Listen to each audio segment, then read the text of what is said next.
The Last of Us video game first released to critical acclaim in 2013 when the developer Naughty Dog released it exclusively on the PlayStation 3. It was an instant success. Next level graphical quality, unrivaled voice acting, and motion capture. But above all that, it had a universal story about love loss and the resilience of the human spirit. Anyone, gamer or not, could relate to. The game had a level of quality not seen before that permeated throughout the entire game. It was perfect in every way and set a new standard for AAA games. Before that, I had already played Naughty Dog's previous hit franchise, Uncharted, and I love them, especially 2. 2 is phenomenal, but at the time I didn't have a PS3, so I didn't get to play it until a little bit later. But it is a stellar gameplay experience that still holds up over 10 years later, but that has been helped by the fact that it's been remastered and remade a million times,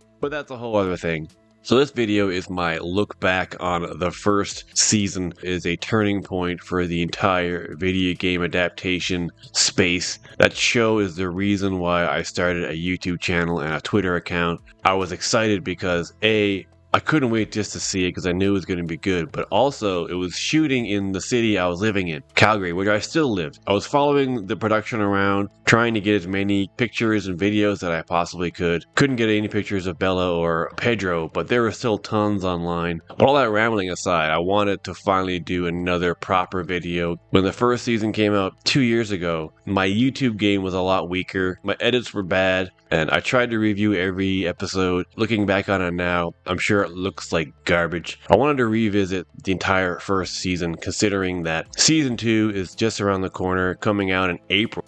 I'm not even really sure what to call this, but this is just me going back through the first season of the show, talking about everything that was amazing about it, things that they changed from the games and things that were necessary, things that they added that I didn't think were necessary. But this is going to be about as deep as a dive as I can do. Plus, I'm also cross-posting it on my screenwriting channel, Coin Inc. Screenwriting. So let's finally get into this, my deeper dive into Season 1 of The Last of Us. The HBO series is developed by the Emmy Award-winning creator of Chernobyl, Craig Mazin, and Neil Druckmann, the creator of the games, faithfully adapts the game's emotional core while expanding on its narrative depth in areas that made sense for the series. For the most part, but we're going to talk about that later. One of the big reasons the show was so awesome was because Mazin is a lifelong gamer, which, as a fan of his screenwriting podcast, Script Notes, with John August, I can attest to, as he would repeatedly mention what game he's currently playing on the show. The podcast has been around since before the release of the first game, so I'm very familiar with Mazin and his chemistry with August on what is the best podcast about screenwriting available.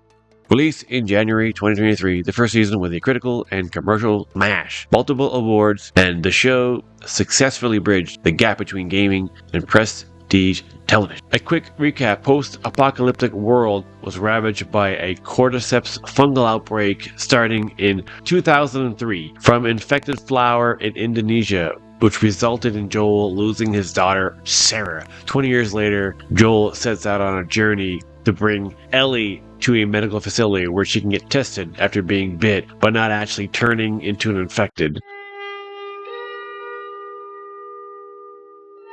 At its emotional core, The Last of Us is a story about love loss and the resilience of the human spirit in the face of unimaginable hardship. The show explores these themes through the relationship between Joel Miller, played by Pedro Pascal, and Ellie Williams, played by Bella Ramsey, two unlikely companions navigating a post-apocalyptic world ravaged by the cordyceps fungal outbreak. Within the first 30 minutes of episode 1, the outbreak occurs and Joel loses his young 14-year-old-ish daughter, Sarah, played by Nico Parker, in a devastatingly heart-wrenching scene. Perfectly mirrors the opening of the game. 20 years later, Joel is a shell of his former self, living in a Federal Disaster Response Agency controlled quarantine zone. After losing communication with his brother Tommy, played by Gabriel Luna, he sets out with his companion Tess,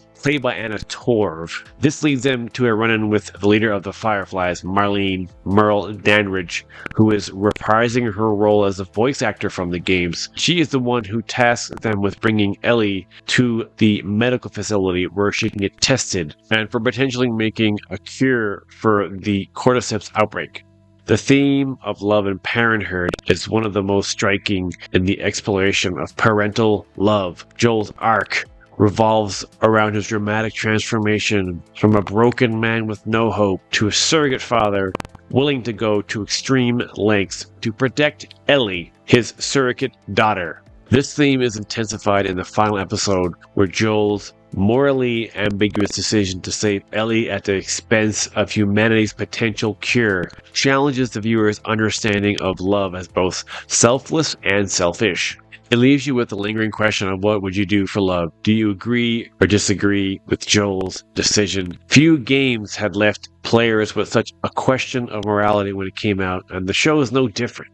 Survival versus humanity is another theme that is grappled with. The compromises Joel, Tess, and Ellie are forced to make in order to survive, forcing them to question their own humanity. The Fireflies' willingness to sacrifice Ellie for the greater good contrasts sharply with Joel's decision, raising complex questions about utilitarianism and individual rights. The show expands on the game's depiction of societal collapse, presenting various factions like Fedra, the Fireflies, and other independent communities, each faction representing different ideologies and survival strategies, emphasizing the fragility of human cooperation and the cyclical nature of violence.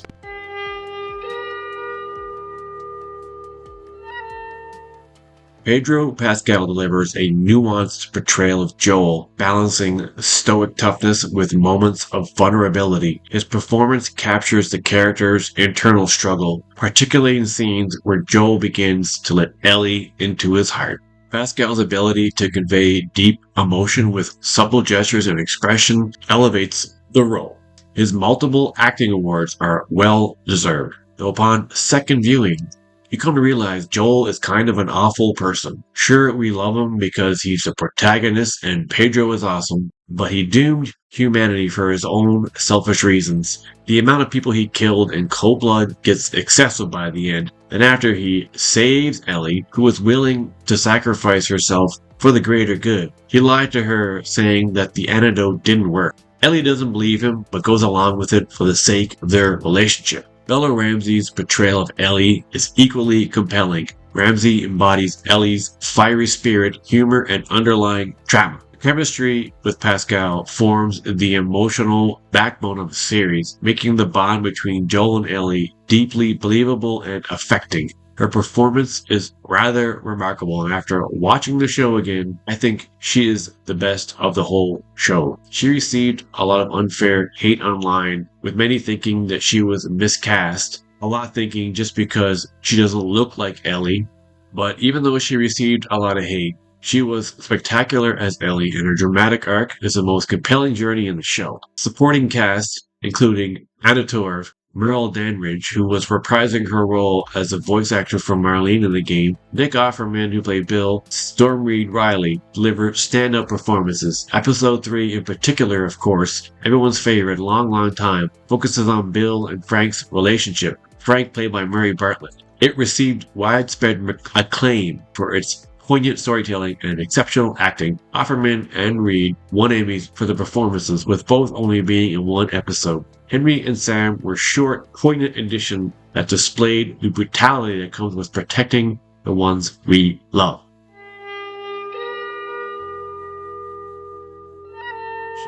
The show remains largely faithful to the source material while expanding upon it in ways that enrich the story.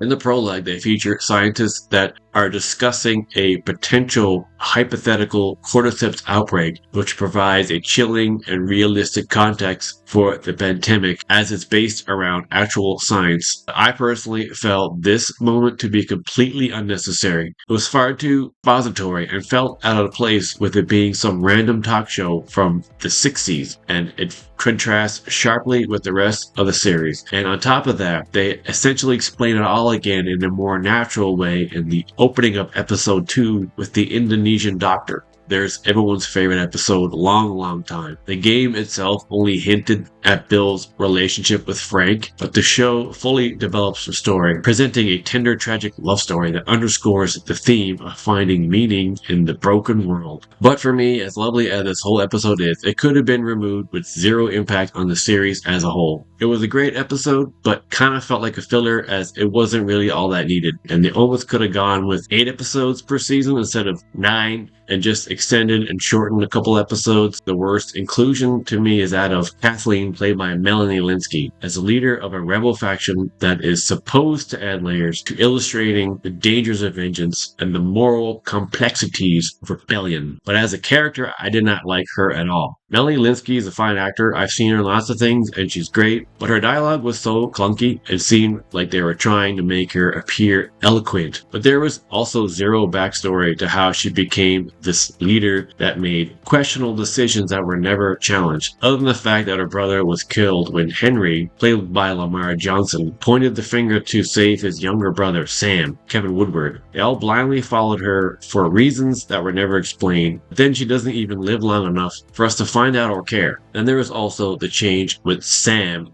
They actually hired a deaf actor, so they made Sam deaf. Not really a huge necessary change.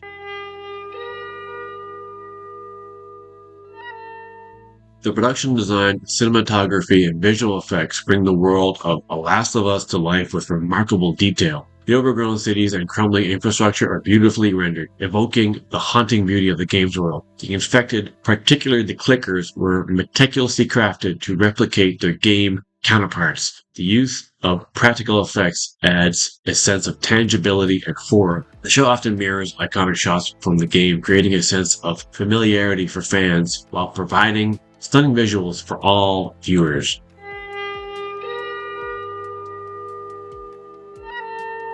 The show was widely praised, but some viewers felt the series rushed through key elements, particularly in the later episodes, leaving less time to explore certain characters and themes. Just like I said, the episode 3 could have been just completely removed because it made less time for other moments that I felt would be more important. While the focus on human drama is compelling, the relatively sparse use of the infected left some fans longing for more attention and horror. Joel's controversial decision in the hospital is pivotal, but the series could have delved deeper into ethical implications and Ellie's perspective, though that will definitely be explored further in the next 2 seasons.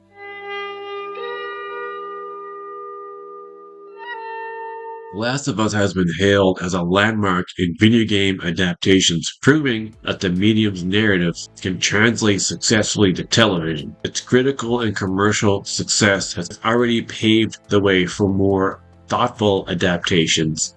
Fallout, which is now my favorite adaptation. Last of Us was, but as a game series, I don't love it nearly as much as Fallout. Fallout's one of my favorite game series. As soon as I heard that Greg Mason was involved and Neil Druckmann, I had zero worries that it was going to be a good show. These shows have helped challenge the stigma surrounding video game-based adaptations and the media itself. HBO's The Last of Us is a masterful adaptation that retains the emotional weight and thematic complexity of the original game while expanding its narrative to suit the television format. Anchored by exceptional performances from Pedro Pascal and Bella Ramsey, the series explores profound themes of love, loss, and morality in a way that resonates deeply with audiences. While not without its very minute flaws, the first season set a new standard for future adaptations and solidifies The Last of Us as a story for the ages. Well, all my gamers and writers out there, that was my second look, retrospective, what have you. I'm not sure what I'm calling this. It's not so much a review. The show was so good, I wanted to do it proper justice because my reviews just a couple years ago were crap. Plus also just kind of a recap as we near the launch of season 2, which still hasn't given an official date other than April 2025. Rumors say it could be April 13th. based on the fact that The White Lotus ends a week earlier. But that is just a hypothetical situation. Thanks for watching this far. And please leave a like and a sub and a comment below on anything about what I just talked about in regards to The Last of Us, or just game adaptations, or screenwriting, whatever you want to say. Thank you so much for watching this. Keep writing and keep gaming.